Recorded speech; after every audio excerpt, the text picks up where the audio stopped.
Hey, hi, hey, it's me. Hi. Oh, sorry. What are you doing here? You're not supposed to be here. I know. Then What why are you here? what is going on? Who's that random lady outside? That's my new assistant. You like her a lot, I'm sure. Was really an option. What's She been was. happening? Was that She a was. committee thing? It was an attempt on my life. After you left, Oh. the committee felt like maybe I should be put under watch. So they got me an assistant, and now I'm not allowed to go anywhere. In fact, they kept me here for the last 3 days. They won't even let me out. I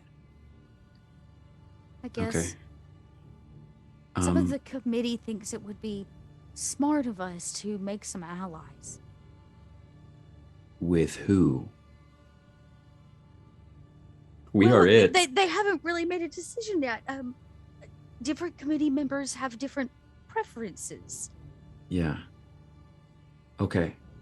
We need to get you in front of this black box stuff. We already In front of it, we shouldn't even let them know. They knew I No, was I'm doing not. something. I agree. I'm not saying they should see it. I'm saying you should. What was on the black box? All, I'll be honest with you. I feel like more than half of it went over my head. Kitchens would probably be better at explaining it than I am, Kitchens but is here? no. Where's Kitchens? If this might be the last time I see you. How many times have we said that to each other? Fair, but I don't know. Just don't want to regret anything. I don't know what's going on, but you seem hella spooked. He says, whatever it is, I'm sure you'll get through. And if it means anything, I did what you asked and I sent some men behind your friends. They'll be to the planet in about 2 days after. Okay. If You anything's remember? wrong, they'll protect them. Well, if it's what I think it is, then it won't really matter, but I appreciate that. It's just a precaution. Remember Octana and all those, experiences? Can't forget if I wanted to. I think we might be facing something like that again soon. My question to you is, why go chasing after it? Honestly, I don't even know anymore. Well, Can't seem to get away from it. I used to know, always knew exactly why she was doing what she did and why she did it. One of the reasons I liked you. Yeah, I used to like me too. Now I'm just, I don't even know anymore. I was planning on being somewhere that I didn't have to think about any of this, and now I'm roped into basically being a fugitive for the rest of my whatever mortal life remains. Well, at least you're free. Yeah. I don't think I really want to die quiet, though. I never expected that you did. So maybe that's why. Whatever it is you're going up against, I can't necessarily follow you. Oh, I don't expect you to. But, I can tell you wanted some information. Right.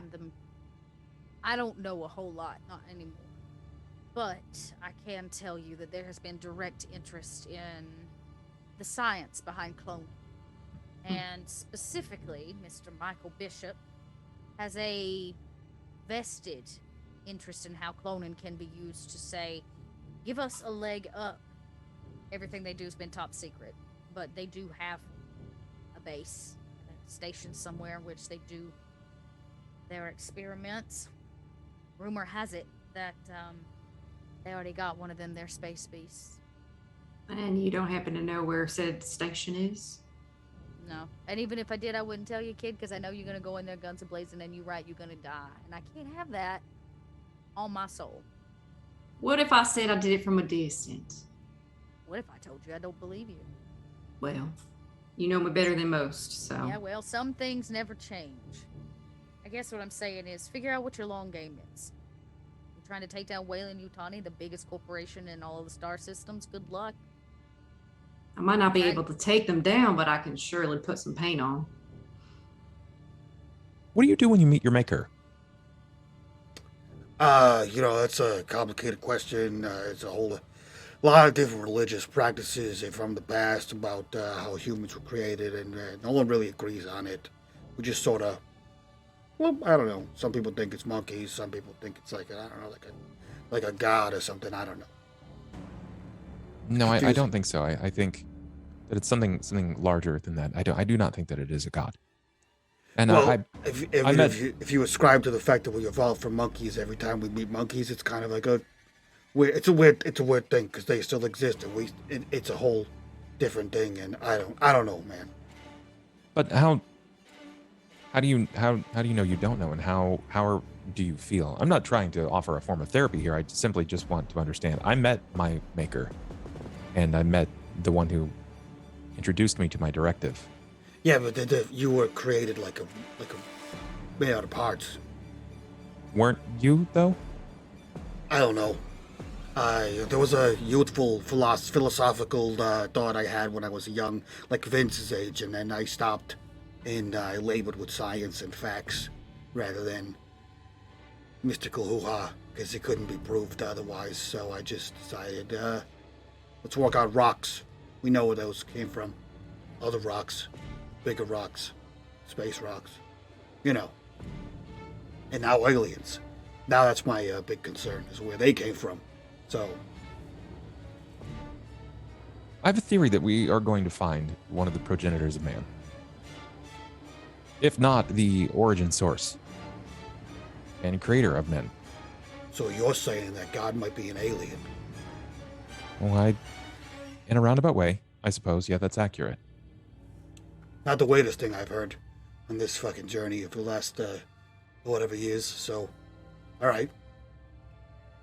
The monstro sets down and breaks through the surface. Fire kind of eats away at the hull as it breaks through the atmosphere and takes planet side. As it lands, we see this kind of rover roll off of it and onto the planet's surface. Now, LV4, and nearby you see that there is a strange structure kind of at the end of this valley where all of this destruction and whatever has taken place, standing in pretty desolate ruin are the remains of some kind of building or structure. I think I'd like to start there.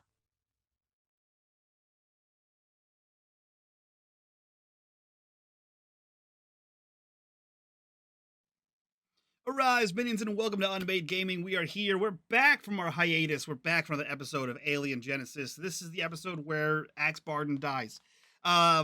Probably. Just prepare your buttholes. No. Supposed to say that at the end.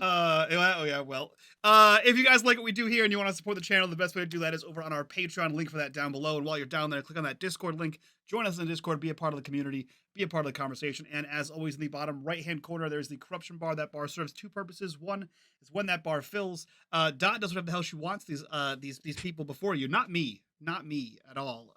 Saintly Axe Barden. And two, every single dollar that goes into that bar goes back to these wonderful faces that you see here before you.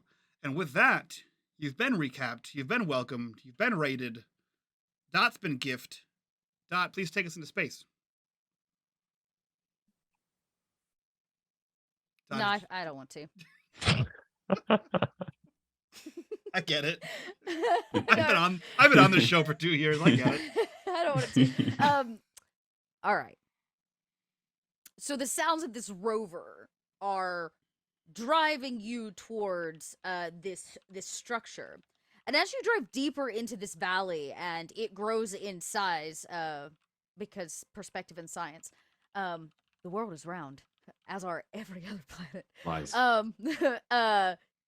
You see that the vegetation, the life, the growth of this planet is very thick and dense. In fact, even through the hull of this mobile pod, you can hear kind of sounds of a strange alien jungle, which is the best way to describe it. There are insects and bugs that fly across, not anything like you've seen before, but of an insect-like nature. And the structure in the distance, as well as all the derelict ships, which I will say you see almost in front of that structure. A very large vessel crashed, now overgrown with vegetation. I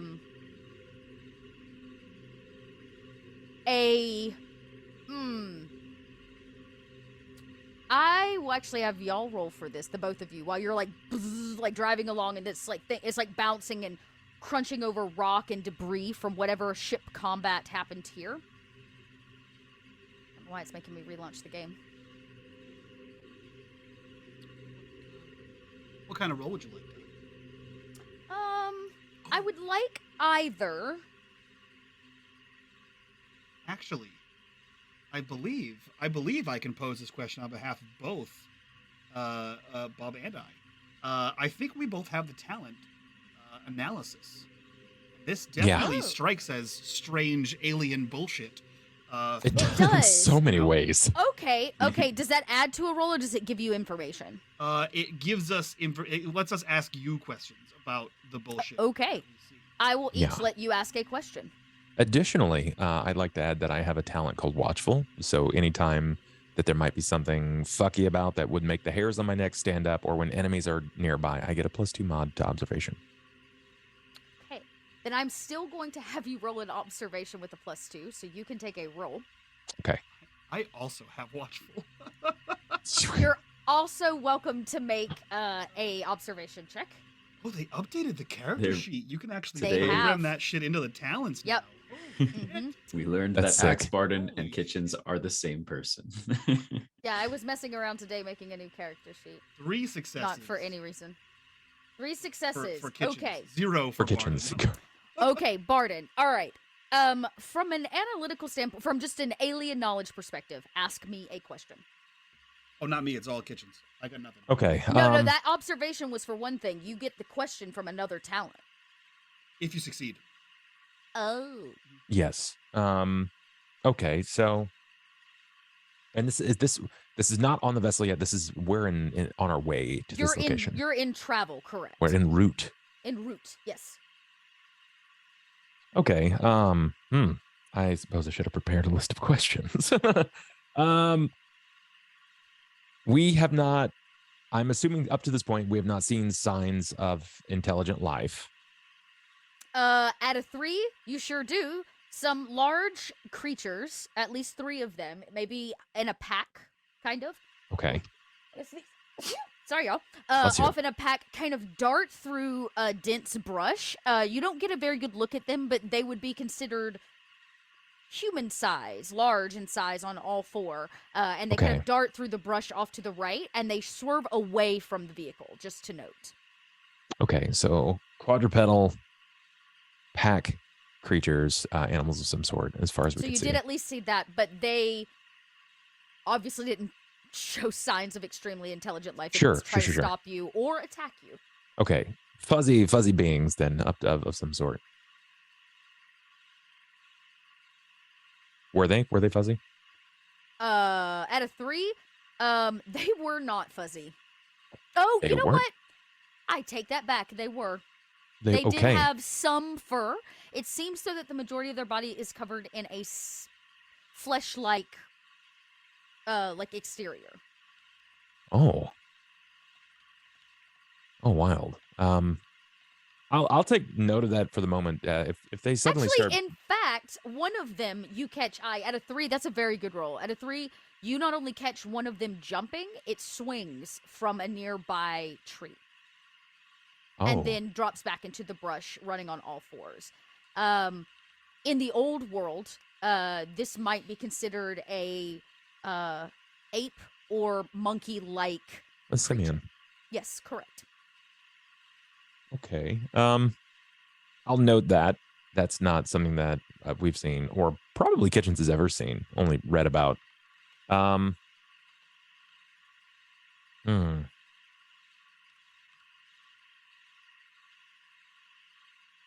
kind of drawing a blank on questions. How long before we reach our destination? Probably 6 or 7 minutes. It's pretty far off in the distance, right? And you're, like I said, you're seeing a lot of debris that's been grown over by growth, and you have the ship kind of out in front of you. Yeah. The big one that crashed. I can tell you this with a 3 observation and your general knowledge and study that you've been doing. You've never seen a ship like this before. 2 more corruption bars. You've never seen a ship like this before. It almost arches in a certain way where it like hit the ground, but one arm of it is massive and kind of has an almost inorganic shape to it, kind of circular arch. And into it seems to be another vessel. Oh, It seems that another vessel took this one down. careened into it. Careened into it, and it very much looks like a human vessel. Okay. Question. There we go. That what is the like? What can I guess the age of this vessel, or would I have an idea? Well, you get a question. So, based on the growth, I actually have to do some real math here. Hang on, I can tell you this. Based on growth. All right. Yep. Okay, so it about not quite 100 years. So about 90 years. Would this model still be used today? Sure. And Yeah, something similar. But again, it's crashed into it, so it's difficult, and it looks like there was a large explosion when it hit the ground. does it seem to be like something like is it a bison unit or smaller, larger? It looks like it's actually that's a great question. It looks like first off, it's a large enough vessel to take this vessel down, which means it is fucking huge. Okay. And it looks like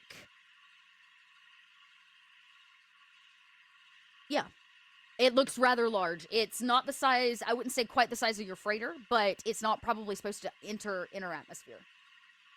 Oh, it's not. Oh, interesting. Okay. Last ditch not effort. supposed to. Sure. Then that's I withhold. I abstain. I have no more questions at this time. I'm just gonna take it in as we continue to move forward.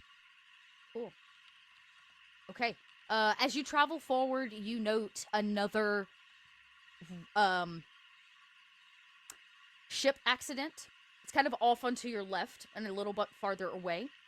You can see it has the same kind of growth, but not as dense, which means it's not as part of the environment, so it's not been here as long. It looks like it had nothing to do with the wreck up ahead. And it looks like a much more updated vessel, something that is still being used. Oh, to shit. date. Yep.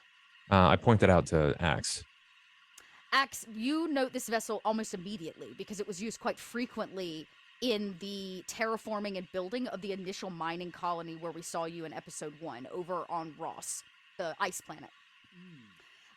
This vessel is an excavator vessel. It's known as a Class 7 excavator. It is basically for low orbit pickup and ferrying ore and cargo back and to. Which is strange because there's no known knowledge of any kind of excavation effort on this planet. You know, Kitchens, I'm a little overwhelmed here. Yes. The known universe's first official xenobiologist and xenogeologist. It would appear as though this planet was used a lot. Might be cutting out a bit, Mike. Yeah. At least at that point, you kind of cut out. God damn it. Hold on. You were too loud earlier, and then Now you're just Who keep knows? talking. Just keep going.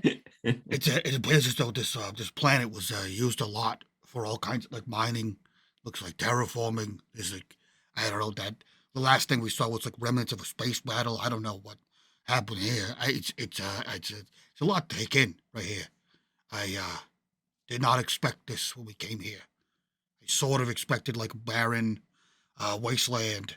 If I'm being honest here, or like ancient ruins, right?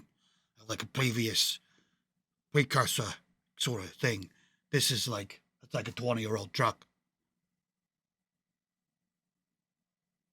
The closer you get to the large formation, the denser the jungle gets.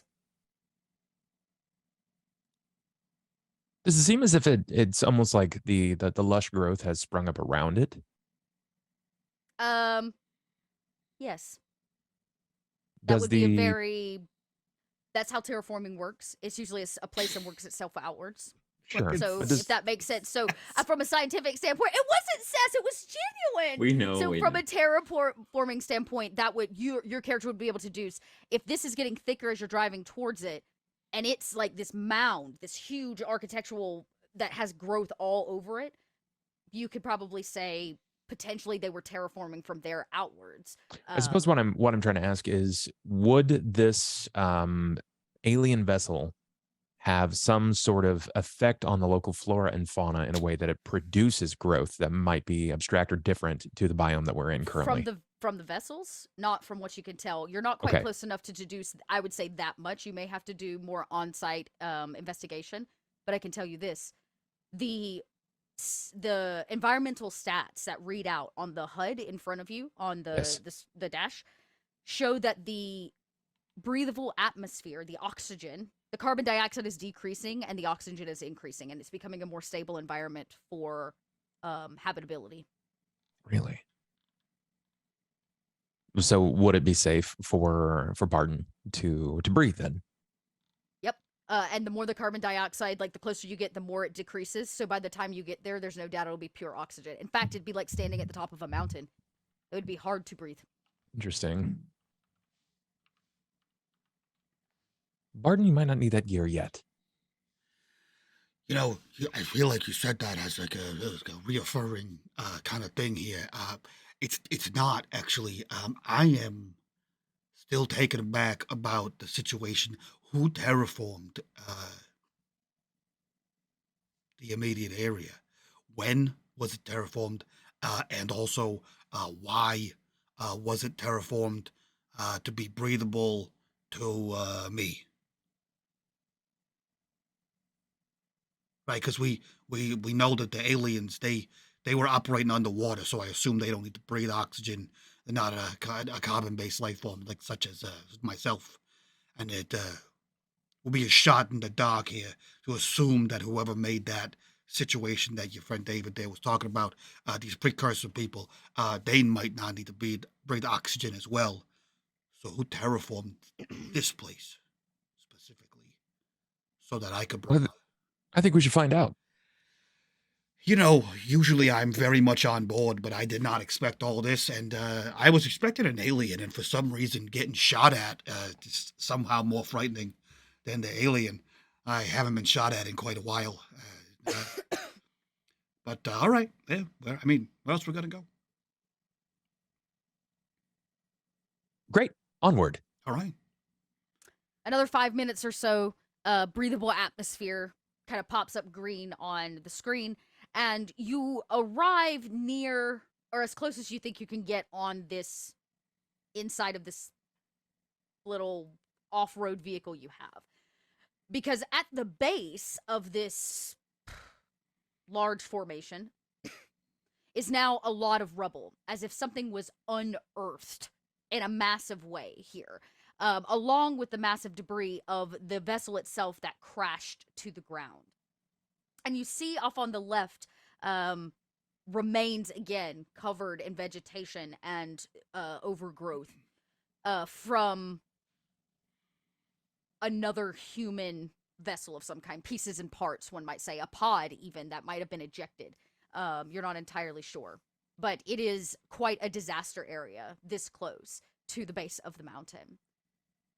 But with your observation still so heightened as you get out, there is a deafening sound of silence as the same creatures and bugs and noises that followed you all the way through the jungle, this close at the base of this formation, seems to be devoid of these creatures. Avoided, some might say, by them. Dot, what this vehicle that we're driving in, what is in it? Not much. It's really meant as transport. It probably has like a basic med kit, so you could do on-site triage. And I would need to look at. I mean, it's gonna have. It doesn't have any weapons. I don't believe we talked about that. The last time. That's about it. I mean, it's really just a transport vehicle. Why? You probably have towing cables. Okay, cool. There's a minute, a thin veneer of paranoia in our elderly friend here. He is still in the suit, despite the information that it might be breathable. And while Kitchens is driving, he is looking for cloth, bandages, perhaps, anything of the like. I assume there's breathable air inside the vehicle, right? I assume it's like an airlocked vehicle. It's airlight. Yeah, it's airtight because it's meant to save you from the outside environment. Right. So he is essentially taking gauze, whatever he can find that is some sort of a fabric, and he has this is what you have. Outstanding. So he has fashioned himself like maybe one of the sleeves of his t-shirt he has pulled down over his face to be a sort of handkerchief over his mouth, and has taken gauze and sort of stuffed them in the filtration holes to help filter out any. That's not going to work, and he's aware of it as a scientist. But it's, you work with what you can do. As he doesn't know what kind of spores or fucking weird stuff is going to be in this atmosphere, and he doesn't want to mutate into a zombie for all he knows. So he's seen some shit and done some shit, and The first and last thing I want to do is become one of Kitchen's experiments. Like I'll donate my body to science, but by choice, not because an alien planet kills me with spores. Well, I mean, you're a bit late for that. We've been testing on you for a while. Shh, now, it's fine. Kitchens, based on your research and the reason you were drawn here, was because this is where Wayland Yutani. This is the planet Wayland Yutani was seeking. Was in this star system.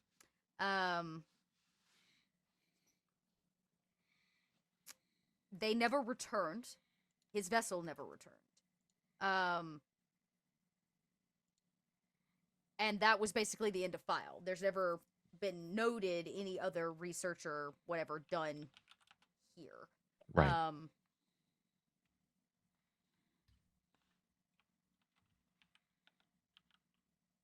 But wasn't there someone else that was also looking for this? I feel like the information that was provided to us was that there was for sure someone else looking for this location. Like the planet, the moon, the other moon that circles this planet is LV 426. And it, had a colony on it that was lost. It's on the list of the lost colonies that you believe were attacked by the space beasts. Yes. And that Bishop was heavily looking into that incident on that planet. But nothing was ever reported, right? Like that he had found nothing. It just was quiet. It went kind of super top secret, probably, file. It became an Area 51 in essence. The planet or the moon that you're on, LV-223, was of interest to Wayland Yutani and the two scientists who brought this star cluster, the 5 dots, to his attention as being potentially the location of our founders, of our creators, meaning humans.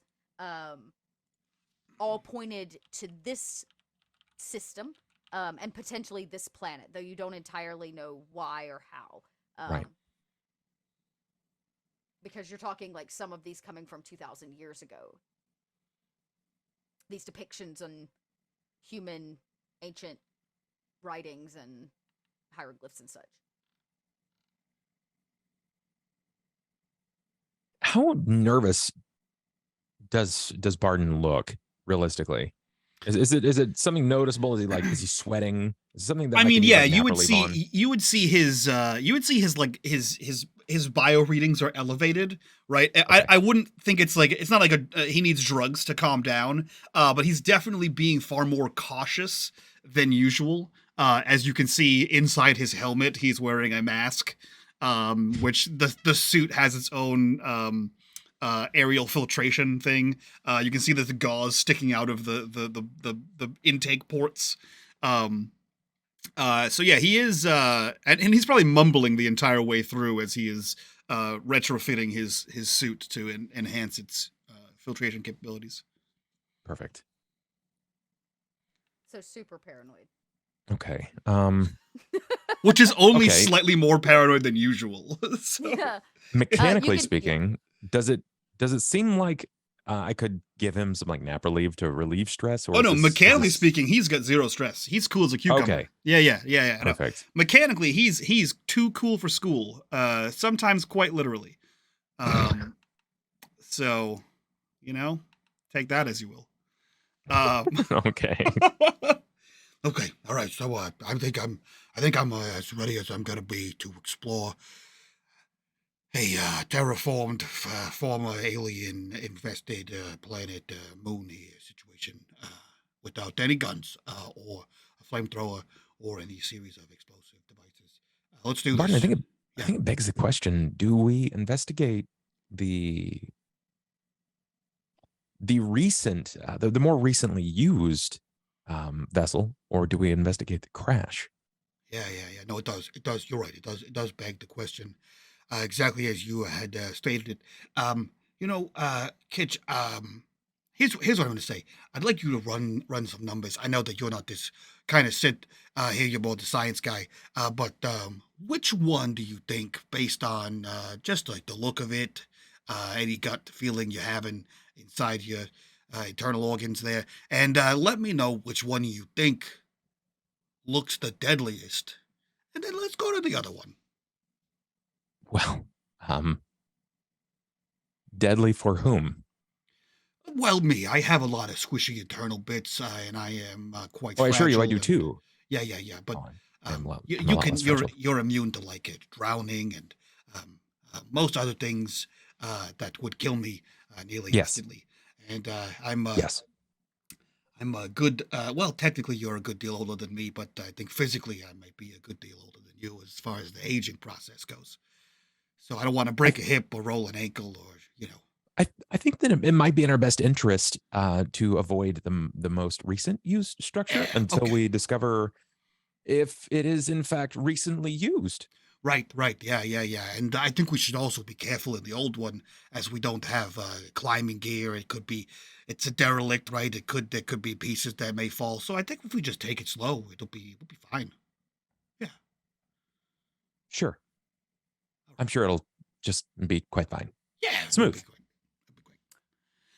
All right, I'm gonna take my notepad here as my only means of defense, and pen. Click. As After the you, both buddy. of you take to foot, you climb over large pieces of rock and earth, as well as sharp pieces of metal and pieces left behind from whatever this ship incident was. You kind of come to the base of this piece that has kind of landed and crashed, part of it sticking out of the ground, this one kind of, like I said, arched arm of it. The rest of it, you can tell, has either been embedded into the earth and now covered, or lays in pieces behind it. You're both intelligent men. You see that it probably at one point was kind of arch-shaped. It might have been much larger than what you see and would have been kind of this U-shaped vessel with this centralized hub, which is now broken into bits. And as you look kind of around to your right, you see an oversized image, or really, I say image, oversized corpse of a humanoid-like creature that has a very large I don't even want to call it a facehugger, very large tentacled creature once wrapped around its skull. The back of it probably had kind of an octopus like bulbous piece. And you can see there was a struggle, and it's long lost to the environment. The skeleton is basically all that remains. But you can see that the rib cage of the larger human creature was broken open, and this octopi-like creature still kind of wraps itself around the face, sitting on the skull.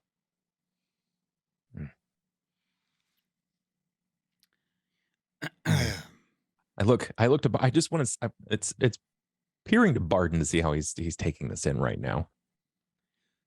You know, I regret that we don't have any guns on the ship, on that person here. It did take quite a bit of bullets and fire and improvised explosive devices to take out several of these fucking killing machines on planet, whatever the ice planet. And we have you have a USB in your finger, and I have a notepad and a clicky pen. So if I run slower than you, please, by all means, you have my permission to pick my ass up and get my ass back to that carrier. Of course. Please don't use me as bait. I really appreciate. I'm not saying that you would, Kitch, but like also, I understand the scientific tick in the back of the head that you want to just see how it goes, but please don't. I'd like to keep on living for at least another 3 years. Of course, you, Barden. I don't think you understand. You are a friend. No, I want know. To see you, But like either. I do personally myself. Don't tell Rin this; she'll fucking lose her mind. I do kind of want to see someone get eaten by one of these things, because I only saw the one guy with the out of the chest that one time, and that was unfortunately Vince's dad. So I didn't really get to look around too much because one immediately tried to kill us. But I would like to see it actually happen. And I know that you're probably much in the same kind of mind, and I just would like it not to be me. Also, that's a new alien, so I overlooked that part there. All right, I'm gonna take some, and he just starts like he starts to ramble, and just sort of shrugs and walks over towards this this humanoid-looking creature. Is that accurate, Dot? Tell us a bit more about it. Yeah, it's very much larger than you, though looks like a human in all actuality. Bone structure similar, hands much larger, skull much larger, and the skull itself seems like maybe the top portion is pulled and elongated just a little bit. If you have any history, like human history, original world human history, you might see a extreme version of this in Mayan drawings of this kind of elongated and much larger head. It very clearly died from asphyxiation. Yeah.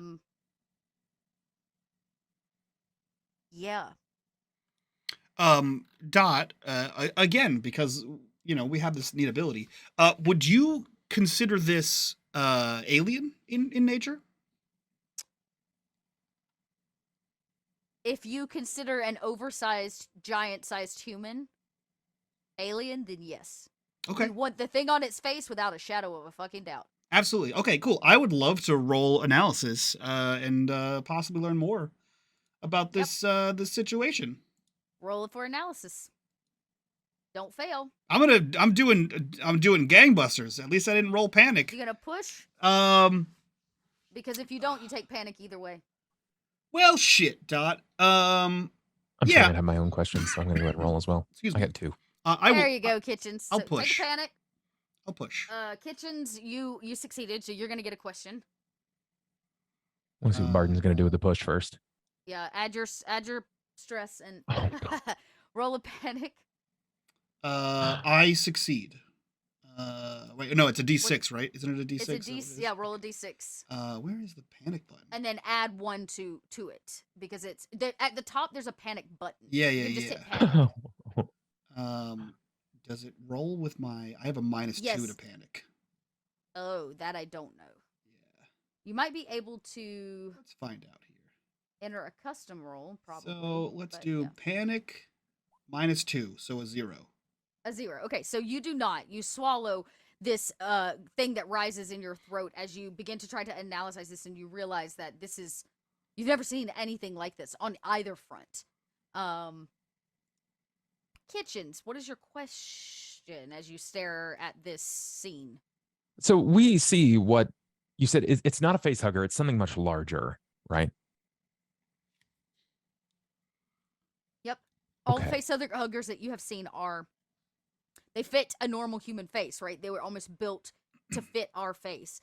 This seems, I don't want to say built or created, but large enough that it fits this creature's face. Oh, So it's okay. bigger in size, and it doesn't seem to have the same kind of arachnid core body. Based on what you can tell, it had not limbs, but maybe tentacles. Yeah. Like more kind of limber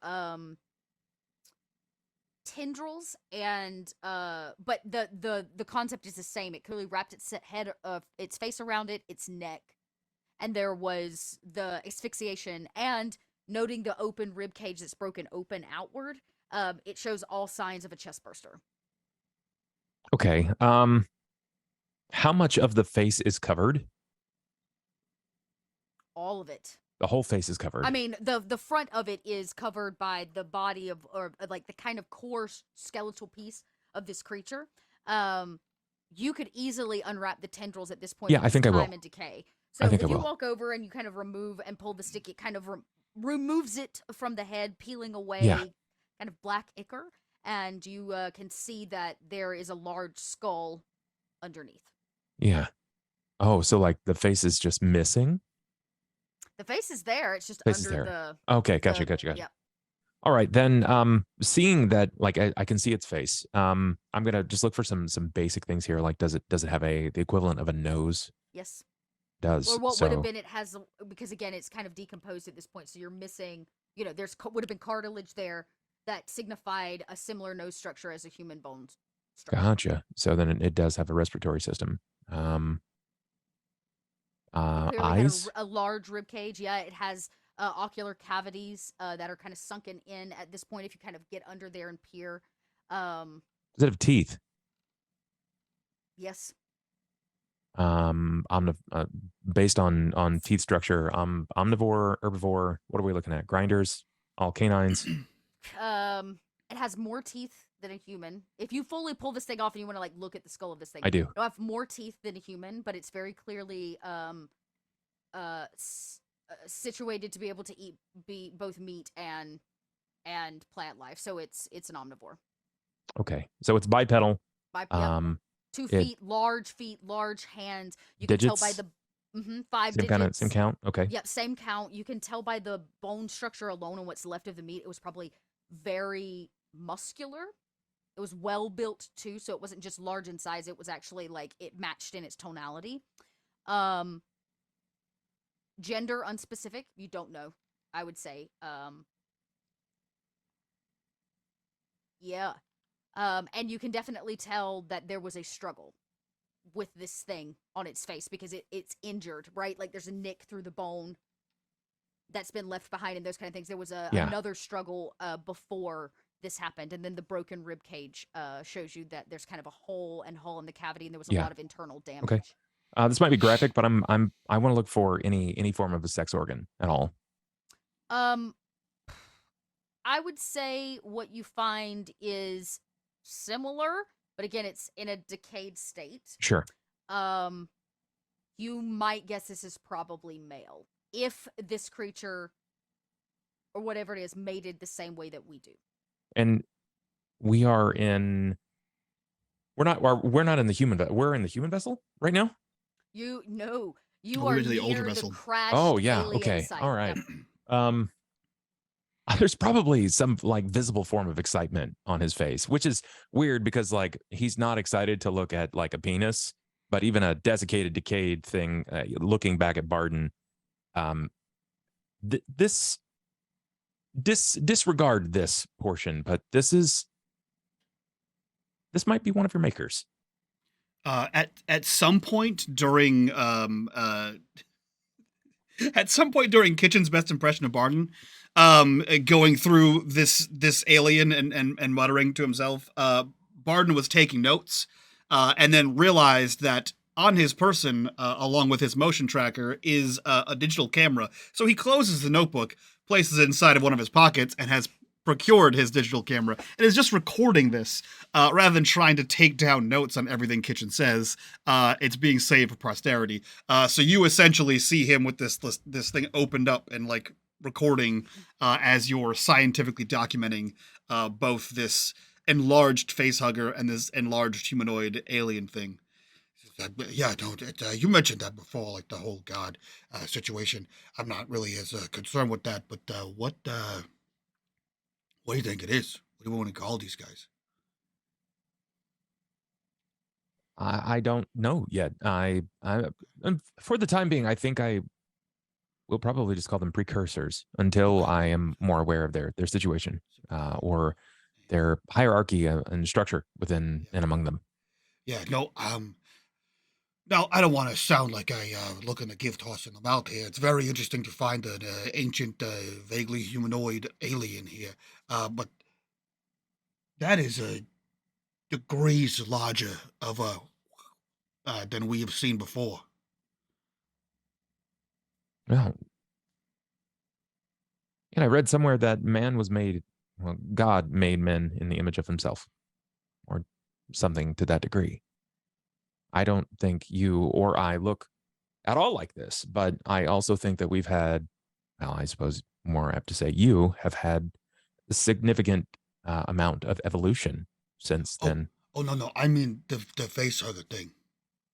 Oh, That is significantly larger than any of the ones we have seen. a sign of the times. Who's to say? Like several degrees of magnitude, which would lead me to believe that the thing that came out of him would be Also larger. exponentially larger than what we have previously encountered here. Yeah. To many degrees, yeah, I'm inclined to agree. Yes. Okay. So I just want to make sure that scientifically we're on the same page with the size of monsters that may or may not be in this forest. Okay. All right. Okay. Yeah. How do you think this guy got out here? That is an interesting question. Dot, is it wearing like a protective suit? Like, I mean, it's not wearing what I'm wearing, but like, is it wearing its own equivalent? Not. Nope. Okay, so I would imagine it could breathe out here, right? Or else it would have died. Or it could breathe in the ship that crashed.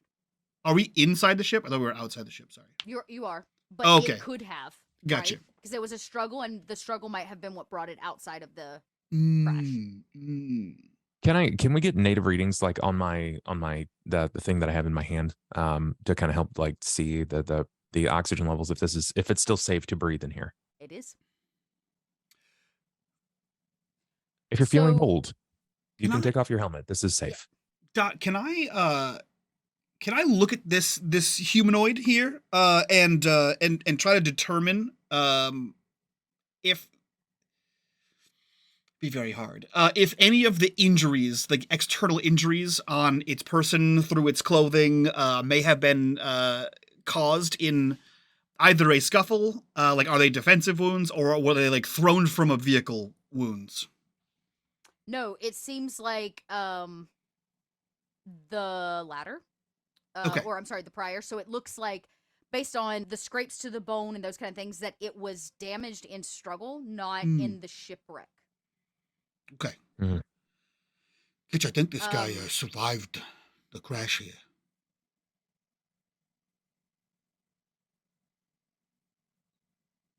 That being said, as you look around the crash site, you both catch a piece of kind of leftover metal, a large piece that's jammed into the side of what's left of the arm of this alien vessel.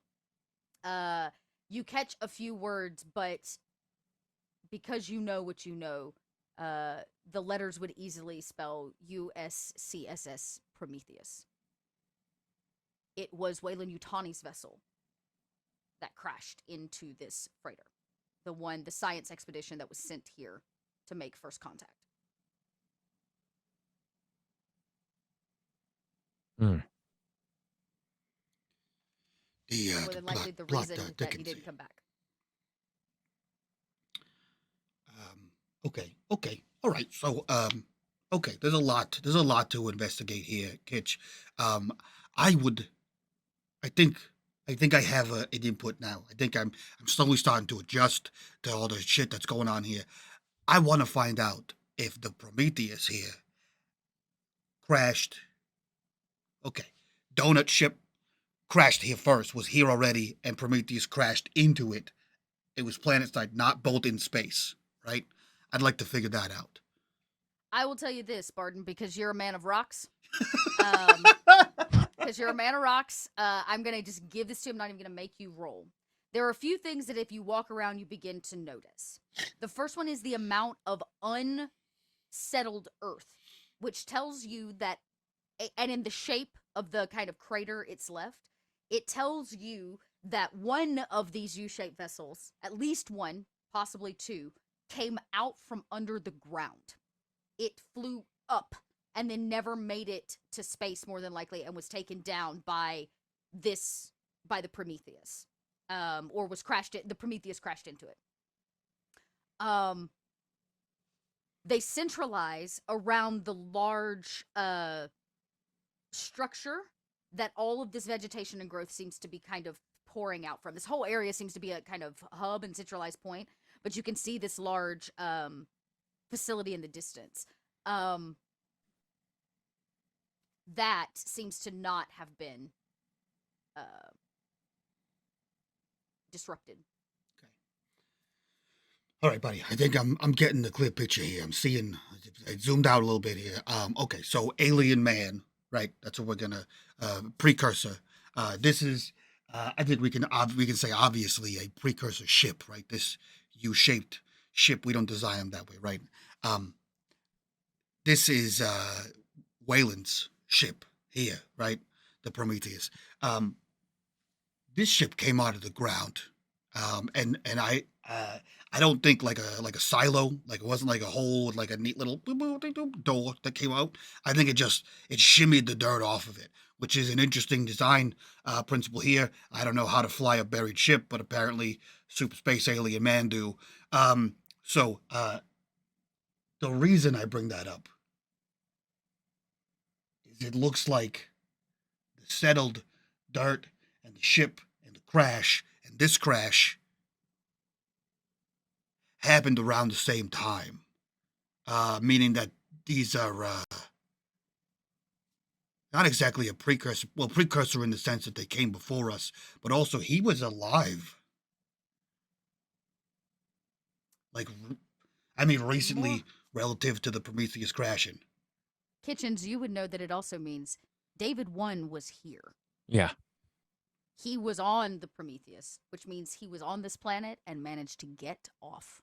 I have some internal theories. The medical knowledge that I have in regard, because I do have quite a bit of medical knowledge.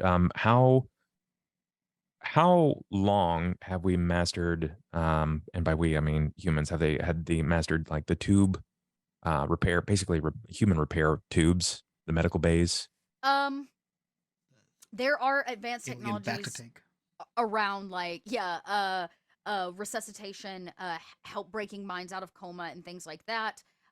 There's also like skin grafting and things, probably the printing of skin, 3D printing of skin and things of that nature, as well as organs, right? Yeah. But you don't know.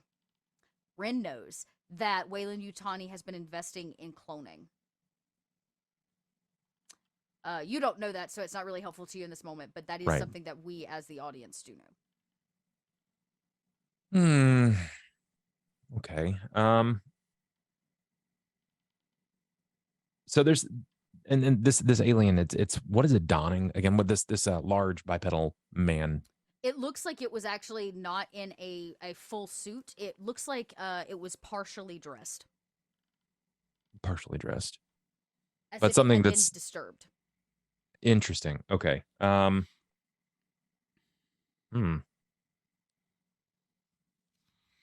Kitchens, I am remiss here if I don't mention a conversation we had ipso facto Jesus and meeting your maker with the whole David situation, right?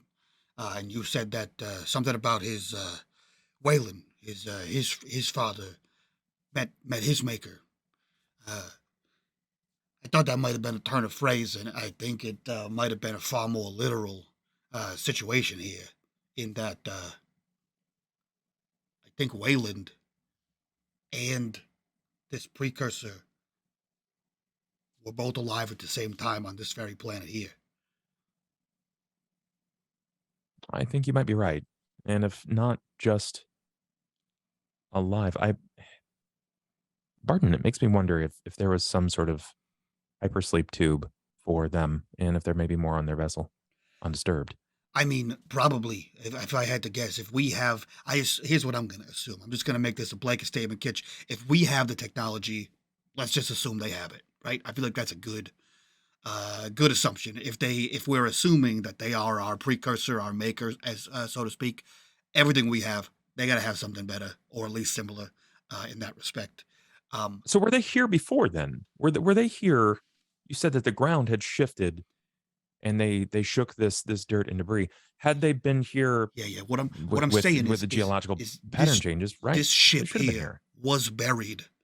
Someone had to bury it. I'm assuming it was the owners of the ship. I don't know for how long it was buried. I'm sure I could run an analysis on this if we take some rock samples back to the ship. I suppose that's my next question: is did they bury themselves, or did they just sit here waiting? And geological pattern structure shifting, it buried it for them. Yeah, it could be that another alternative. The ship could have crashed here originally and then just buried itself accidentally, and then geological, et cetera, et cetera. Signs of two ships, two unsettled vessels, not just one. As in, like, one's missing, Dot? Yes. This keeps getting better. There are two empty parking spaces. Yeah. Barton begins to like pace around, and like he takes a few tubes out, like a core sample tube, and he's like getting some dirt, and he's like a bandolier of dirt because, as you said, he's a rock guy. Okay, all right. Well, it's a day, Kitch. I don't know if this makes it worse or not. I'm thinking it does. There were 3 ships here on this planet. One U-shaped that has crashed here. One Prometheus that has crashed into the big U-shape. And if we look at everything over here, a secondary U-shaped ship was here. Is no longer here. And the disturbances in the ground indicate that it's roughly the same time as they were both shimmied out. Kitchen's the only creature that you know that has ever made it to this planet and off was David. So someone stole an alien ship and took off with it. The only one, as far as I'm aware, was David. Yeah. So here's what I'm wondering, right? So like Wayland, you mentioned that he was obsessed with meeting his maker, his creator, right? Assuming this gentleman here is the creator, and the Wayland and this man met each other, and that did not go well for either party, it would seem. And then something happened in that scenario to make David 1 go a little cuckoo bananas and want to start seeding aliens all over the galaxy. Did I string those thoughts together correctly in accordance with your timeline? Still some missing details, but I think that's mostly right. Yeah, that's pretty fucked up, guy. It feels. Would you like to investigate the large structure? Oh, 1,000,000%. Okay. I'm going to have you both roll an observation check with your analysis bonus of 2. Before I do, can I take a sample, a dermal sample? I want to basically like use a dermal punch and punch a sample out of this bipedal alien creature. Oh yeah, it takes some DNA. Yeah, totally. Yeah. And Barden, I'll say that you get some very interesting rock samples from the base of this crash. That will actually be very, very helpful when you start doing some analysis in your lab. All right, Barden, I will tell I you what can't. you. I can't roll to save my life today. You're welcome to You push. should push. You can push. Yeah, you know what? I will push Why in did this your instance. panic show up? Don't you have a panic? I there? did. I do have a panic. Whoa. However, when you roll analysis, if you succeed, it removes the panic of everyone around you. So because But Kitchen if you succeeded, fail, don't you add a panic?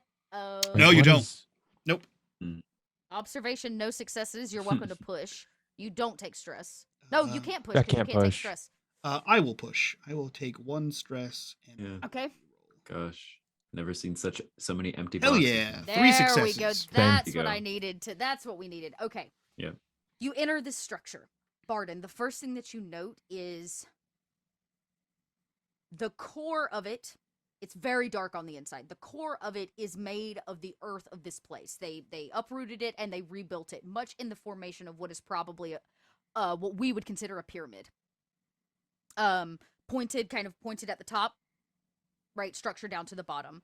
But on the outside of it is not only plant growth, but connected to the rock itself seems to be organic life. And it goes on as far as you can see, as if an organic entity has built itself on top of this location.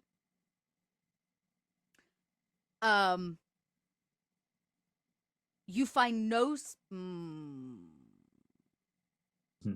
you find no signs of life.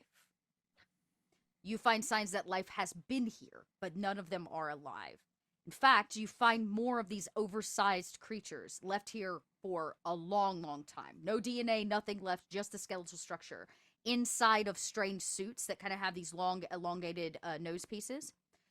You see and find the body of some humans that are roughly the same decay point as the ones that you found outside. So they've been here almost 100 years, give or take. But Barden, what draws your attention is not anything that you find in this place, except for what's written on the walls.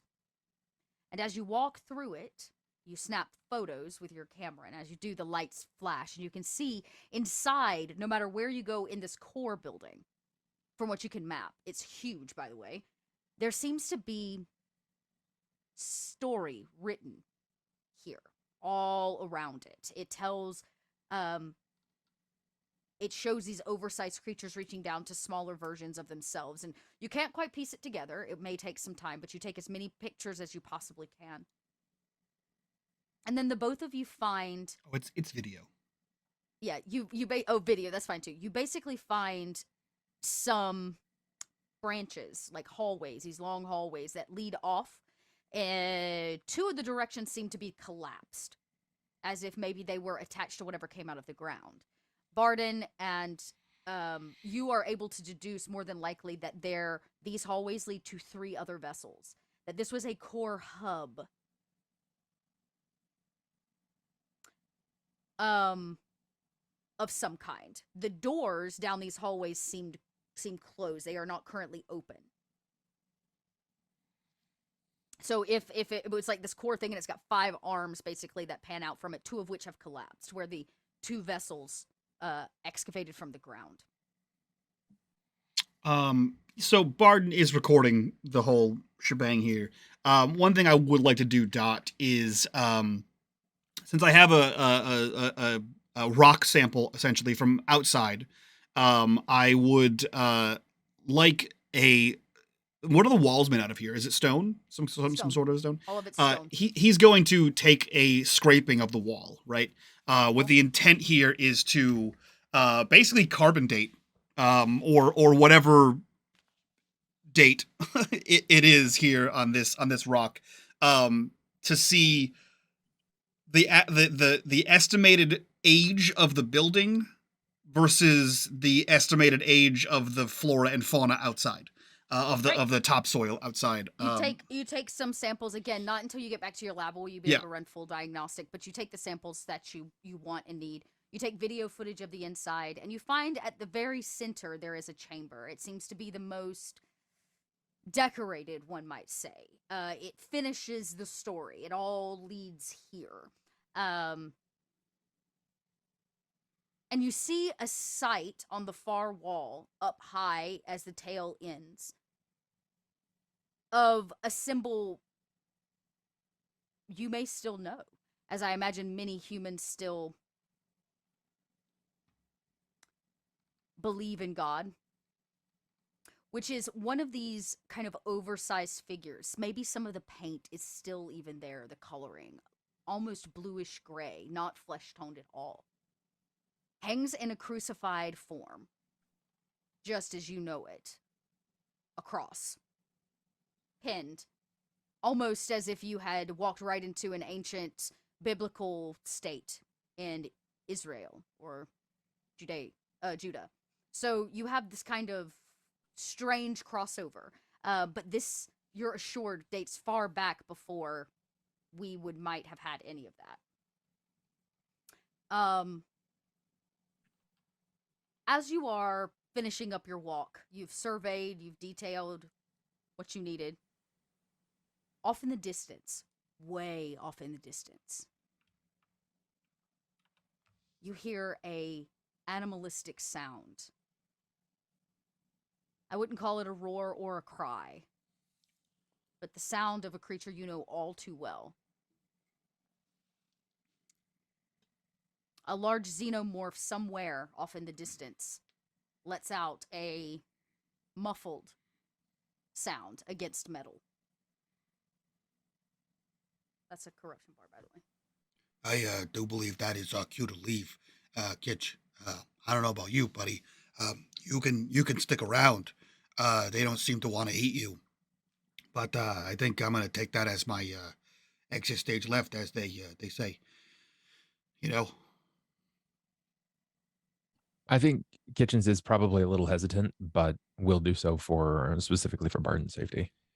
I feel like I'm gonna get this back, and let's talk on the way, buddy. I'm gonna take this. I'm gonna upload it. We can give this to Vince's girlfriend there, and she can distribute it to the network of crazies, and we can give it to Rin. I'm sure she'll lose her mind over this nonsense, and then try to fight me for some reason. I'm not sure why. But I think what we need to do is get Rin and as many guns as possible. And perhaps maybe a legion of her boyfriend's killing machines, the mercenary guys, whatever their names are. Let's get them all, come back here, shoot everything that moves, and just do more research. If you know. I'm on board most of that. Great. I'll take that. Pace picks up as you try to get out of this facility. You exit back out into the open air and begin kind of crawling over the debris and rubble, trying to make it back to your vessel, we'll call it. Your little, it's actually a tractor is what they call it. I've put the stats, by the way, for your tractor. Not that you're going to need them. In Roll20. I need both of you, because this is very, very difficult ground, to make a mobility check.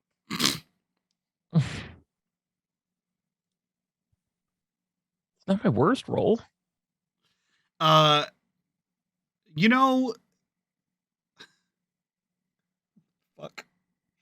No. Oh no. Barden begins to or quickly underpace Kitchens and realizes that he is running behind, and he unzips a little like hip pouch that he has and pulls out a small syringe, and you hear the of his helmet open up, and he just sort of leans back and stabs a needle into like the tear duct of his eye. And I'm injecting Kitchens' experimental medication. Much like an adrenaline shot, you start to feel a lot better. Your achy bits start to creak a little less. Your back doesn't hurt. It's like you've been doing yoga again. So I'm gonna go ahead and get a +2 on my mobility at the cost of 2 stress. And let's see what happens here. Fuck yeah! Coming in hot. 2 successes. Barden, you hear the sound, Kitchens. You know it of the injector directly into the oculus nerve, and Barden picks up pace I imagine his helmet comes down and you get a Oh, little bit of immediately. yeah, from underneath it as he Epinephrine to the eye. juices up basically. But you know that the effect of this is going to be more anxiety as your heart begins to also race, Barden, at the ripe age of 80. As there could be a Xeno in the woods anywhere around here. You heard it, you know it, it's here. As you start racing back, but you're running over rubble and trying to get out. Kitchens. You are a little bit slower. Maybe it is what you saw on the inside. Maybe you didn't get the answers that you were looking for. It's too soon. But you stumble over something poking out of the ground. Yes. And as you do, and you turn around and look at a patch where there is some dirt and low growth, a small creature pops out of it. Much like what we might consider a snake. It's fleshy in tone, much like kind of an earthworm. And it pops out of the ground, kind of rounded off head. It tilts it a little bit as if it kind of looks at you and tries to figure you out. Well, I'm not going to hang out with it. So I try to continue moving forward. I'll take note so I can sketch this out later, but not going to hang out with it. You get up and move without trying to lose pace pretty quickly, and as you do, it startles the creature, and its face opens up into kind of a hood, a dual hood. It's about as big around as my arm, give or take, in size, and as the hood kind of opens up, you see its mouth, these kind of teeth around and a single orifice. It has no eyes, and as it kind of lets out a sound from the earth around it pops up 3, 4, 5 more of these. They all kind of slither and break the earth as they move, and they begin to trail you pretty heavily. I'm going to have both of you roll for initiative. Actually, you just have to tell me who has the best mobility. I have a mobility of 4. Okay, Barden. Are we adding with the agility? Just what is your flat mobility? 3 now that I have the injection. Okay. So Kitchens will go first. Kitchens, I'm gonna let you take action. They'll go at these creatures will go at the end of the turn. Because you were already up and moving. Okay. All right. Man, out of game, all I can think of is just if only Vince was here, he could put down his car and it would just be on.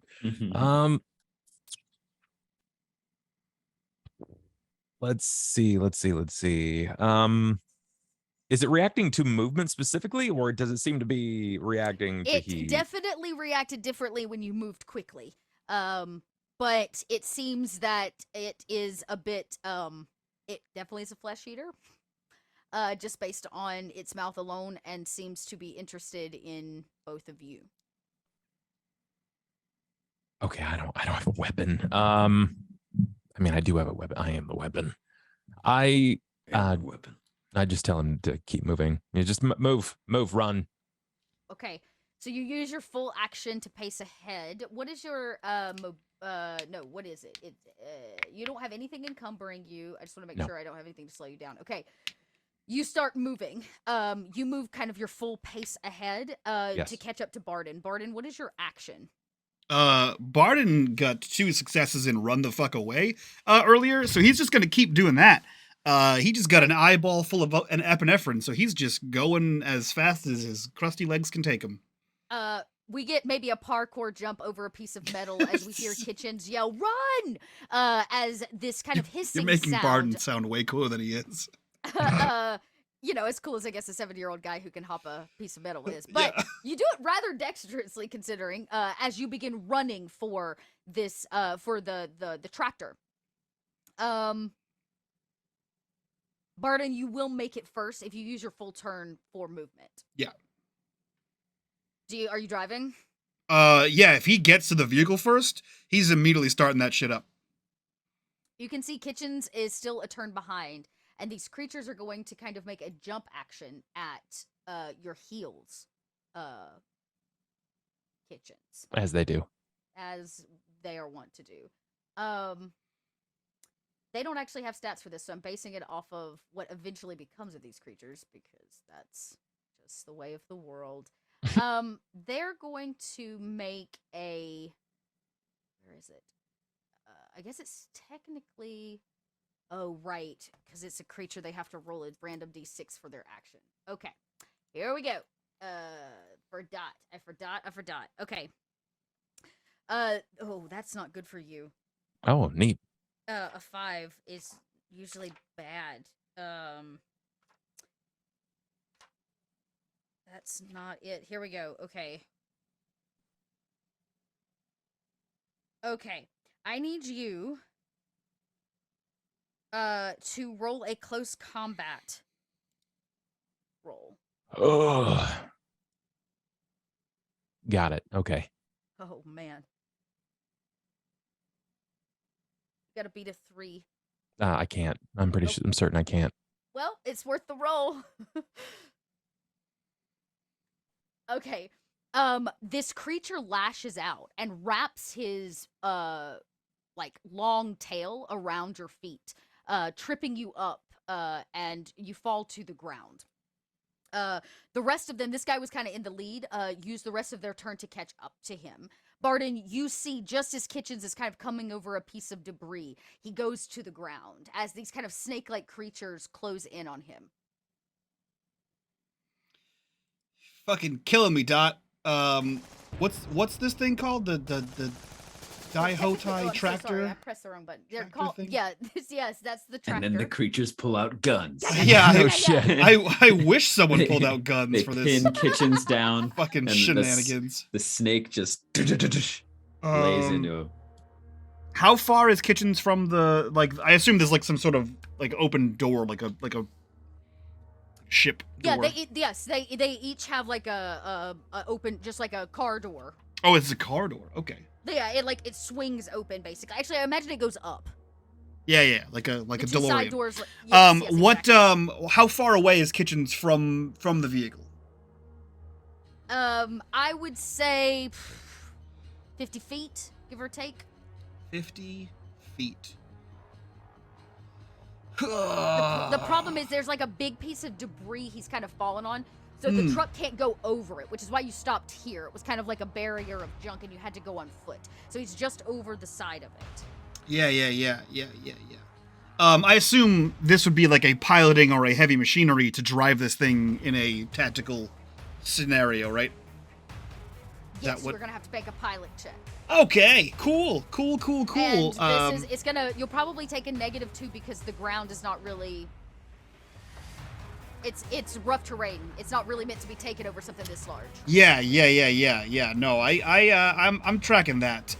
So it turns out my piloting check is just as good as my attack aliens check. Cool. Dot, I'm gonna fucking okay. So I have a gun. Turns out. Okay. It's really good for you. Yeah, it's on my character sheet, so I'm assuming I have it. So I would imagine that it's stowed in this vehicle, despite his misgivings about not having one before. Barden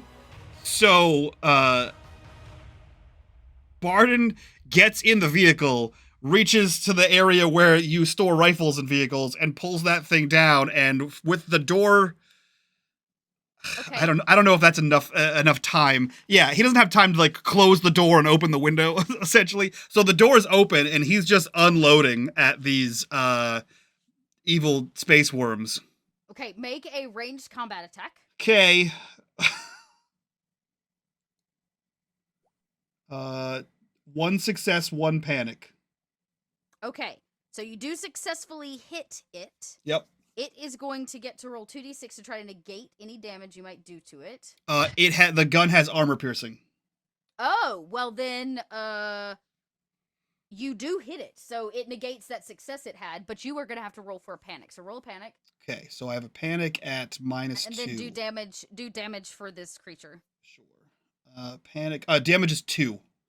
Okay, you take one of them out. Blow! It explodes. So that's a 5. I have a -2. Right, because you have a -2. Right. Yep. Okay, that's really good for you. You swallow your panic as you realize, oh fuck, I'm not very good with a gun and I'm firing right at Kitchens. But in fact, you do hit one of them, and as you do, it kind of explodes open. And Kitchens, you see, much as you have seen in the past, as it does, its body, the acid from its body kind of eats away at the ground and the metal near your feet. There is fire, kind of shots coming from behind you. Barden is giving you some cover. Yeah, there's just like turn. a rip of like, nobody left behind, let's go! He just fires. I continue moving. All right, basically will use half your turn, so you can't move quite as far. I'm gonna have you make a mobility check because you got to climb a piece of debris. You just need one success. Come on, Kitchens. Heart of the cards, man. 2 of them. Beautiful. You do not use this. You do not take this lightly, and you basically try to get up, knocking this thing off of your feet. You get up and over the piece of debris and kind of roll down as the rest of the creatures, there were 6 of them, 5 of them kind of come up. Well, one of them got trailed behind, so really 4 kind of come up and over. You can see that they take the long way around. It seems that they need to be attached to dirt. You see they don't go over the debris like you did, that they use the earth, the natural earth, to navigate, so they kind of go over and around as they come up and around. They will have to use their whole turn to move in this case. Barden, it is your turn. They kind of come around this piece of debris off to the left as Kitchen comes up and over. It's very clear they're going to try to blindside him as he gets up to run.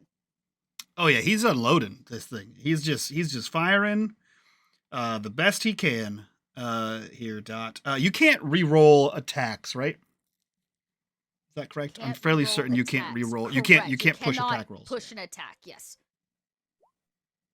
Okay. He's shooting. All right. Didn't hit anything. Still a 5. Still a 5. He's still cool as a cucumber. As you fire, they dodge and weave in the dirt, and you can see them moving rather dexterously. Kitchens, it is your turn. You can move your whole action and make it to the vehicle. Yes. Okay. You get up and you bolt as you move. I'm guessing your speed is 2. Straight for the vehicle to the side door that is open for you, and you on your turn will be able to slip in and close it. Good. Barden. No, I'm sorry. Facehugger's turn. They come nipping at your heels. One of them notes Barden and will take a diving jump at you as you're kind of leaning out of the side, firing at them. They dodge and weave as they close in, and you can see its like face and its weird orifice like coming for you. There is your weird face for the day, everybody. Go ahead, clip it. I know you're gonna fucking do it. Roll the d6. I'm sorry. Could you do it one more time? You rolled a 3. Okay. You watch it as it kind of comes. It makes this jump out of the ground, and as it does, it whips its kind of snake-like tail around. It's roughly about 4 feet long, and as it does, it tries to knock the gun from your hand. It's going to make a base attack at 5d6, which is not a quick code I have. I'm so sorry. That's too many. For 2 successes, are you wearing any armor? Actually, it's technically aimed for your hand, so. I'm gonna assume no. Like unless the suit provides any, I don't have any armor sheet. Okay. I don't think we have stats on random exosuit. So in this case, you will take stress as it slaps your hand and breaks the skin open. As it does so, knocking the gun from your hand. It's now kind of on the ground. It flops to the ground because it can't fly or anything. It took a jump and it lands. And as it does, you hear its body thud and its tail slithers again into the dirt, getting ready to make another attack on you. I'm going to roll. Oh, you take 1 damage and a single stress level. Okay, 1 damage, 1 stress. Okay. The rest of them take a dive at the front of the car. And they begin trying to eat through the hull. What is the vehicle's... What is its... Its armor is 4 and the hull is 6. All right. We'll roll all at once for them. They're just going to make a flat attack with a single success. They don't get through. As they bite at the armor, they can't seem to get through the armor of this hull. As 4 of them kind of slither, the other one comes around the corner. Kitchens, it is your turn. Can I Can I try to? I want to try to just pilot this thing away. I'm pretty good at piloting, so. Yeah. Okay. Kitchens is. Barden is technically in the driver's seat. He's leaning out Oh, of the driver's seat. Yeah. okay. You're in the passenger seat. Is he still holding onto the firearm? Nope. It got knocked from his hand, and his Yep. hand is now open and bleeding. Yep. And you'd see him like, and the vehicle is started. I turned it on when we got in. I was gonna drive away until you got fucking knocked down. Can I push him? I want to push him away so that I can take if he lets me, Yeah, of course. you can use your movement. You slam the door and kind of sling him over to the side. You can see there's this creature on the ground, reared back, ready to make an attack at you. Mhm. You're only gonna get to close one door because both doors are open. That's fine. Okay. The door stays open as you kind of rear forward and Got one success. gear it up. Pilot, hey, that's enough. You spin it a hard left, and you can hear the tractor tires like kick on dirt and rubble. There are 4 of these on the hood. They're gonna attempt to hang on.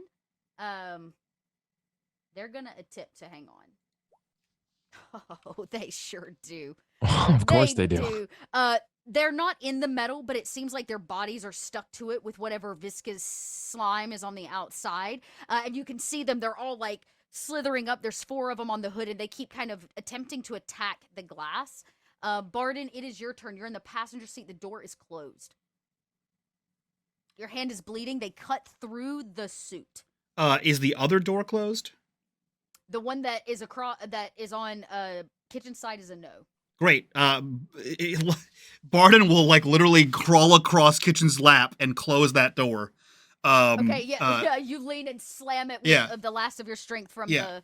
And then he is gonna like roll into the back compartment of this vehicle, because it seemed like a rather large tractor that we have here. It carries up to 4 people, so there's 2 wall seats in the back of. Yeah, he's going right for that med kit. He's trying to patch up this hand. Make a medical aid check. Okay.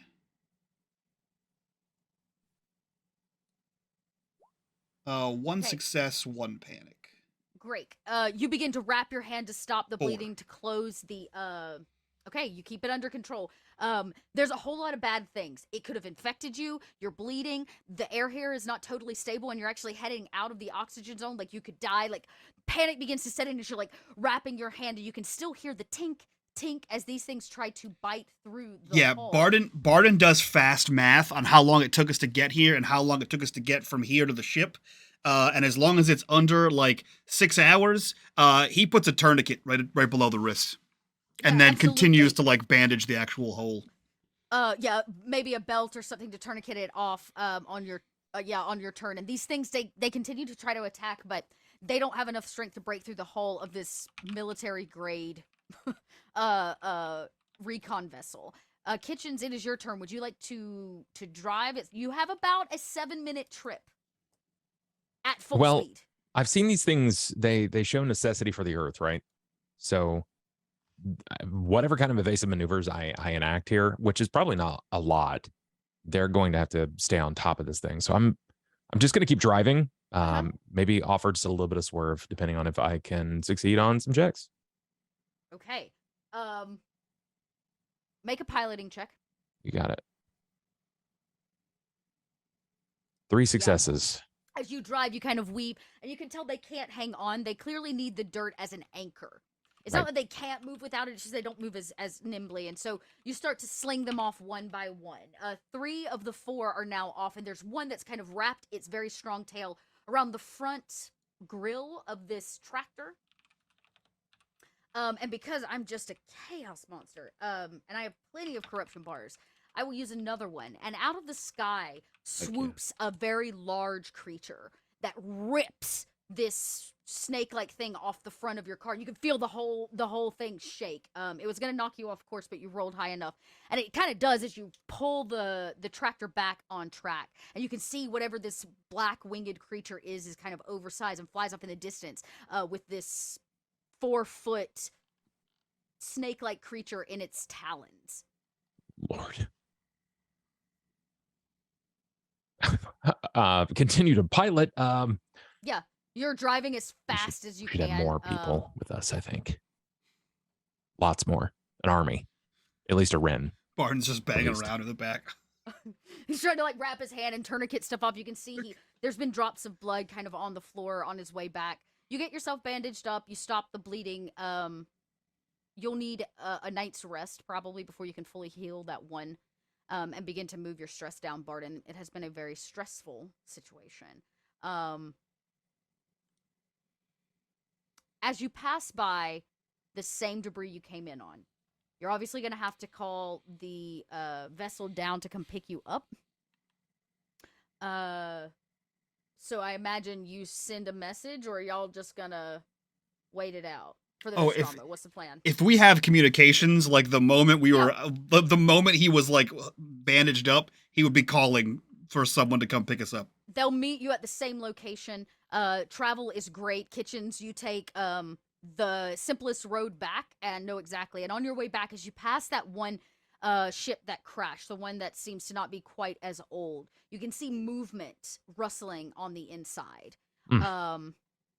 As you kind of pass by. Speed past, no doubt. As fast as you can. The Nostromo is I'm sorry, not the Nostromo. The Monstro is waiting for you. Bay door comes down as soon as you get close enough, and you're able to drive up and into the Nostromo, no problem. And the doors close, and the vessel takes off, headed back for Station Alexandria. Do you send a message to them? By them, you mean Ren? Ren. Yeah, Ren. Yeah.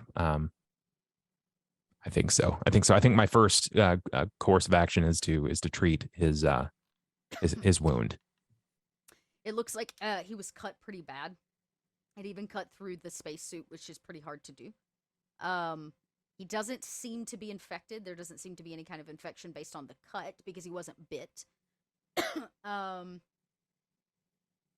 And he's definitely got some serious stress from the experience. You can just tell his heart is still racing.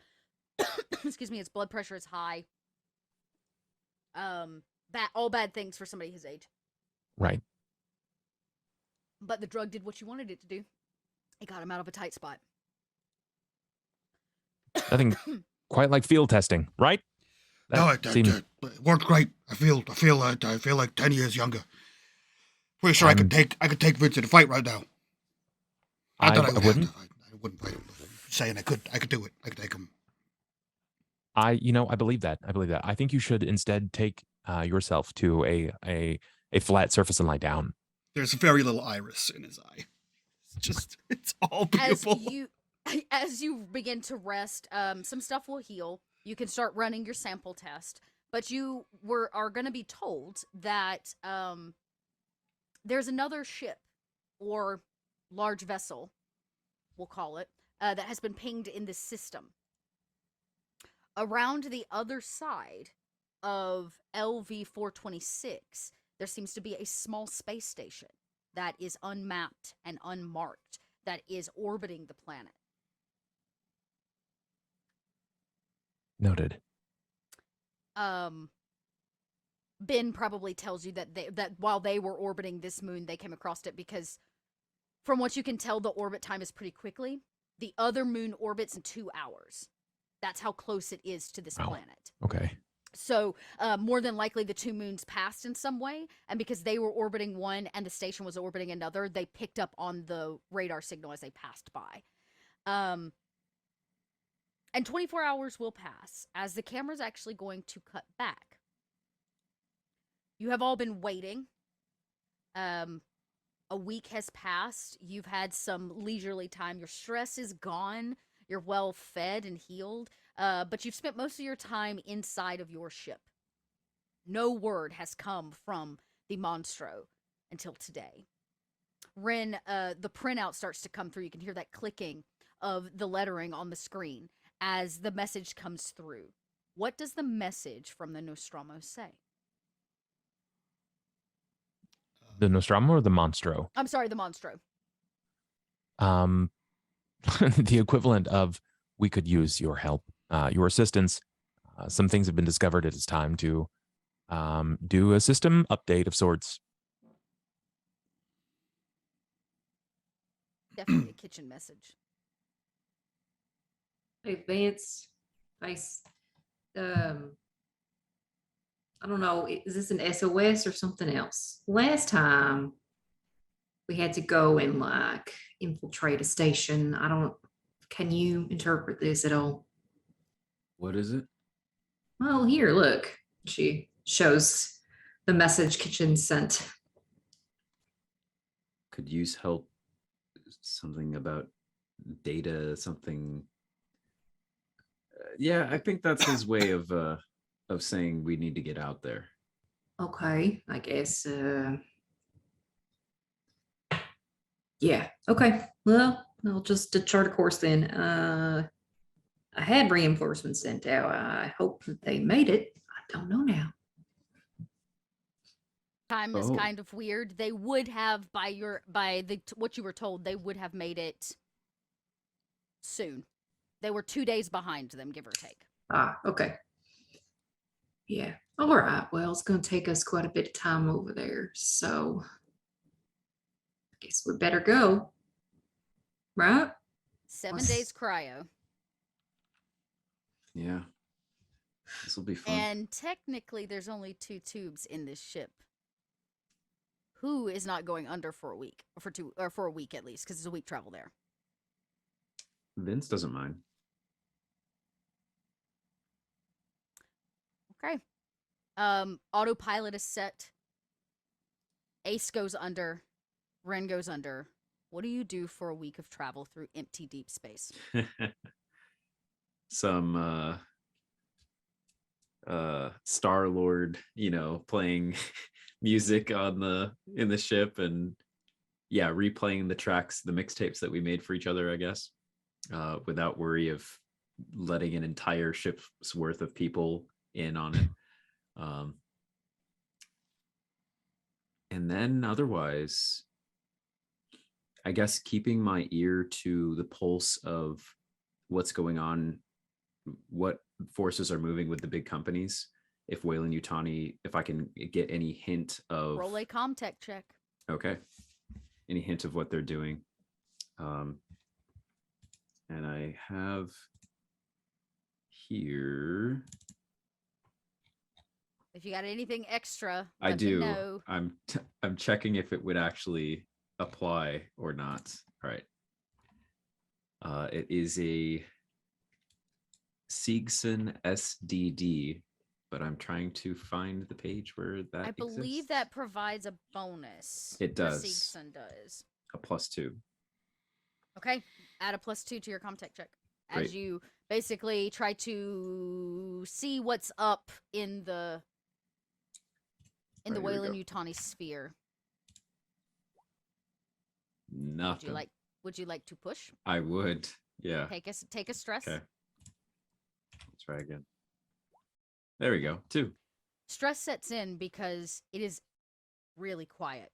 Main Mhm. lines are almost dead, and that is terrifying when it comes to radio chatter, which means you have to go deeper. Yeah. That means you're tapping into systems successfully, but tapping into systems that you're probably not supposed to be in. And you come across an interesting series of SOS messages coming from the Outer Rim.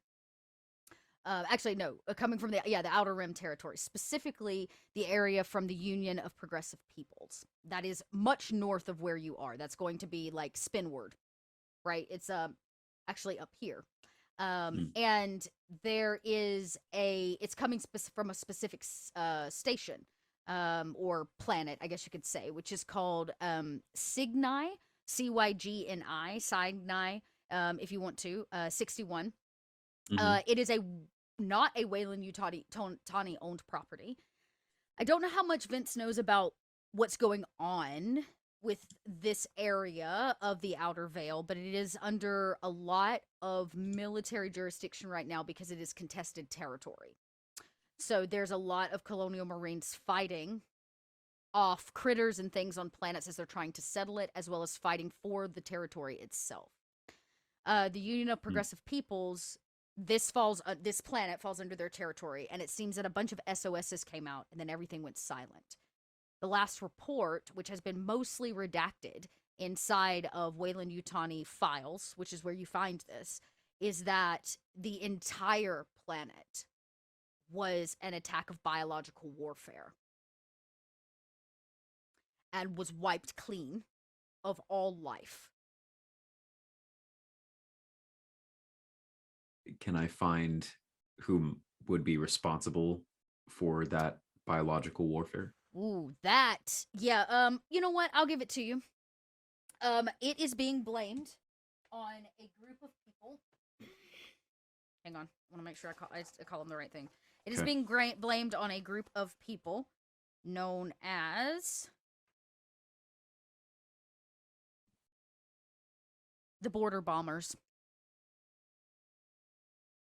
See. This is not the first time there's been like bombings of space stations or colonies on planet in this area. This is usually what is going on here. That's pretty standard. But the wiping out of an entire planet is kind of a new level of warfare. And they specifically used a biological weapon. Wow. And they're not even, they're not a big player in the game right now. Usually these are kind of, outer space marauder kind of guys. Yep. And again, you are unsure of what's going on at that station because Weyland-Yutani is unsure what was going on that planet. It's not their territory. So they don't really have like a knowledge of what they were doing there, just that there was some kind of activity on this planet by the Union of Progressive Peoples, or the UPP. And now that planet is basically uninhabitable. It's dead planet. And I imagine this haunts you for the rest of your trip, all the way to the system that you're headed to, which is this. No, I'm sorry, it's the Zeta 2 Reculi system. Yeah. Kitchens and Barden. A few days pass. Your hand begins to heal. You begin to feel better, rested. And your science projects of rocks and DNA come back. I am both going to have you roll. Let's see. I think I'm going to have you make some kind of science check. Is my stress back to 0? I would say it's not back to 0. You have been resting for 2 days, so you can take 2 stress away. Okay. If it's not, we can always just nap or leave it. I've got that on lock. I've got lots of it. He's good for now. Really, this would be a medical aid check. Well, okay, I guess for Barden, I will let you choose, but it still feels a little bit like a medical aid check. Definitely for the DNA, it's going to be a medical aid check. The DNA. Well, then I'll do that. I'll roll it. It's my highest roll in the game. Good. Okay. Well, then I don't feel so bad making you roll it. Can I roll? Okay, I got 3 successes. 3 successes is very good. Barden, how would you like to say you ran your... I would say observation, but I would argue for analysis. It says alien artifacts or creatures that I encounter. I would assume alien geology would qualify would count. very, very, very much. Cool. Hot damn. So 3 successes and panic. This -2. He's good. Cool as a cucumber, baby. Because what you'll find is rather disturbing.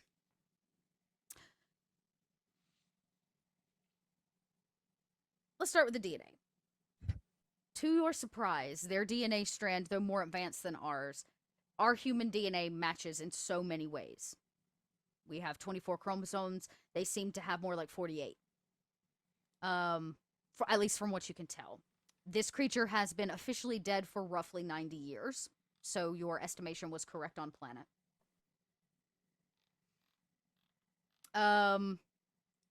Is there anything you're looking for in particular before I give you things? Kitchens. Off the DNA that you pulled from the body. Just sequencing how close to see that it might resemble that of the human anatomical DNA. Extremely. You also have some DNA records from the black goo and the things that you pulled out of David's work. Yes. It seems that it was infected in Interesting. some way by the same kind of DNA that David was messing with or trying to alter in some way. Though this seems like a more raw form of it, as if it hasn't been tampered with yet. It seems like a very, very pure version of it. That's about what you know kind of from that. The DNA tells you that they probably had extreme healing capabilities, were highly intelligent, very physically capable. They would be considered apex. They are a better version of us in every way. Barden, what questions would you like answered before I tell you things? Oh, one more thing. Oh, yeah. Oh no, I don't think I could determine that's something that I should have checked while I was there. No, never mind. The only two things that Barden that I have for Barden are the relative age of the wall scraping versus the relative age of the topsoil.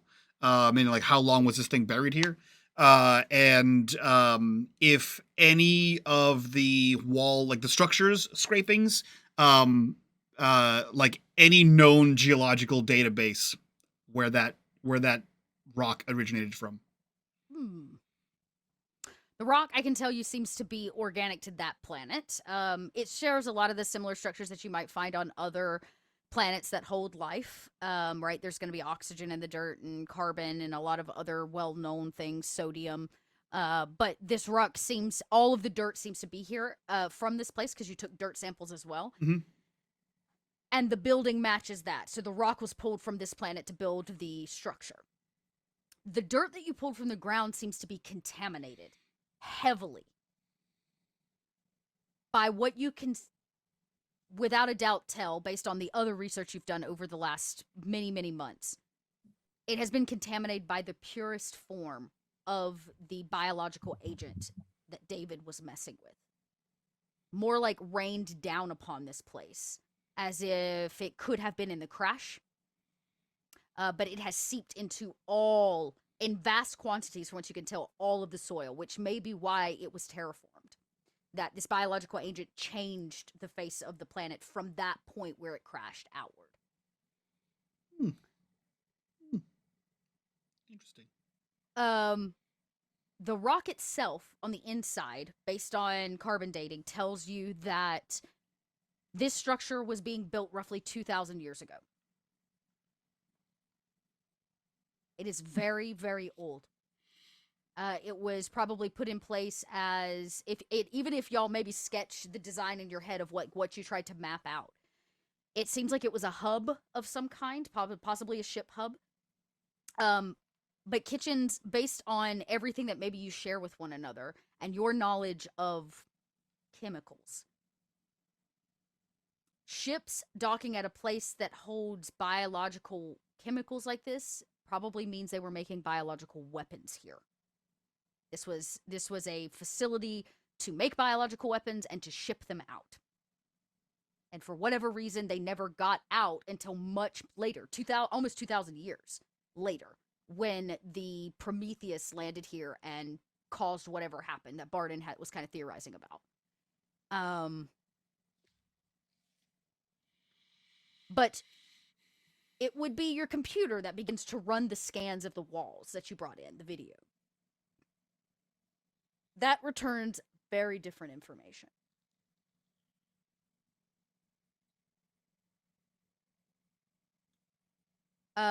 Further analysis would show that it is telling some kind of story of a great people.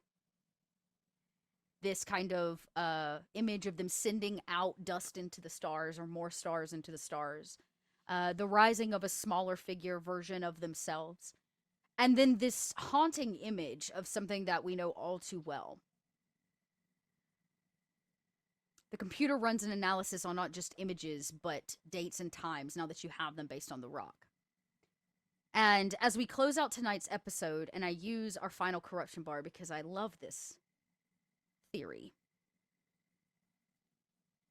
Just a little over 2,000 years ago, by world history knowledge. The man known as Jesus of Nazareth was crucified. He was said to be a healer, extremely smart and caring, and was idolized as something more than human. And we killed him. Publicly, in great humiliation.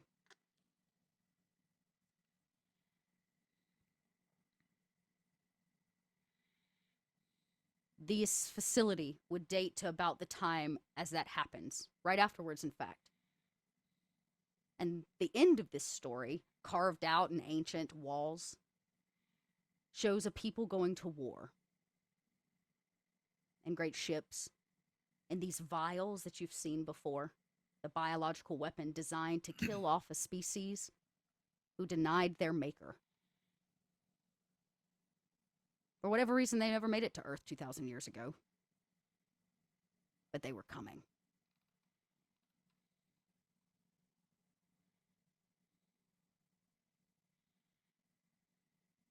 I seen a pipe organ to dun dun dun. Precisely. And as all of this pieces together, and maybe the two of you stand staring at each other in dead silence, the calm comes in.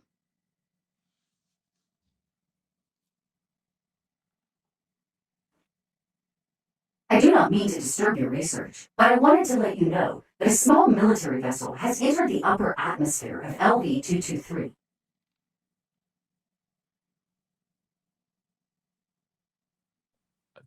Thank you.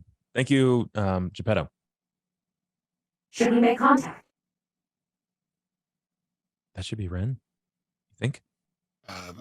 Or it could be like an assassin hit squad from Weyland-Yutani or something. Maybe. Can we, computer? Can we scan Geppetto? Scan the ship. What's their call sign? Call sign coming up on the screen. It seems this is a military-grade issued vessel, holding roughly 6 people. It does not match Ren's description. That's gonna be a no from me, bud.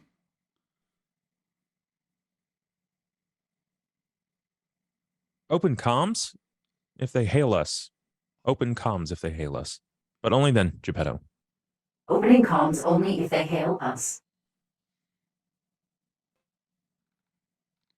And it goes silent once again. That can't be great news. No, it's pretty bad, bud. You feeling spry? Should we locate the firearms yet again? Yeah, and also armor or some sort of suit or some. You know what? There's enough people on here. Everyone should just give out guns as many as we have to everybody, and suits all around to everybody can have one.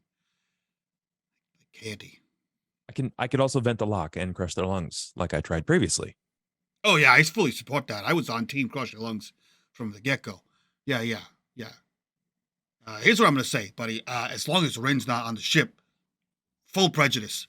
If you don't live here, you get roasted. I don't give a shit. Yeah. And as you leave to go prepare, suit up, gun up, all of the above, we hear the sound of that door close behind you as the computer in the lab continues to run images throughout history of the crucifixion. Next to it is the image that was taken inside of this structure. And next to it, paperwork laid out along with pictures. The last one of the remaining David 1 model, crucified himself to a wall.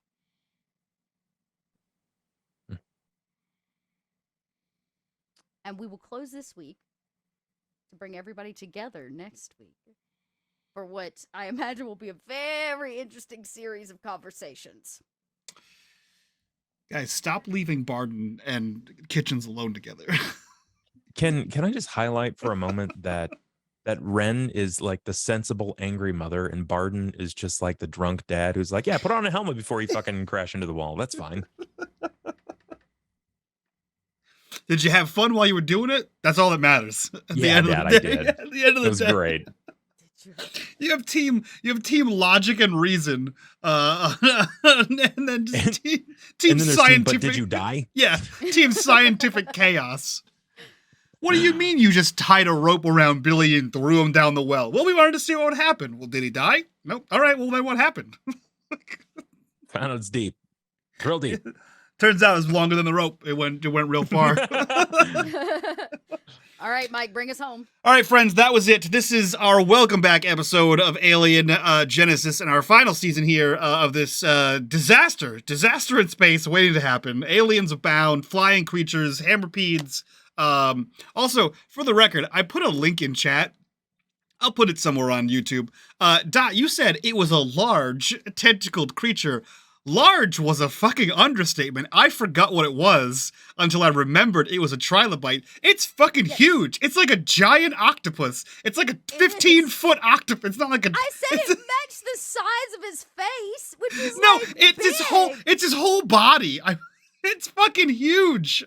Plus, the tentacles would have decayed. You're only going to get the bone structure of its core body anyways. So big. So big.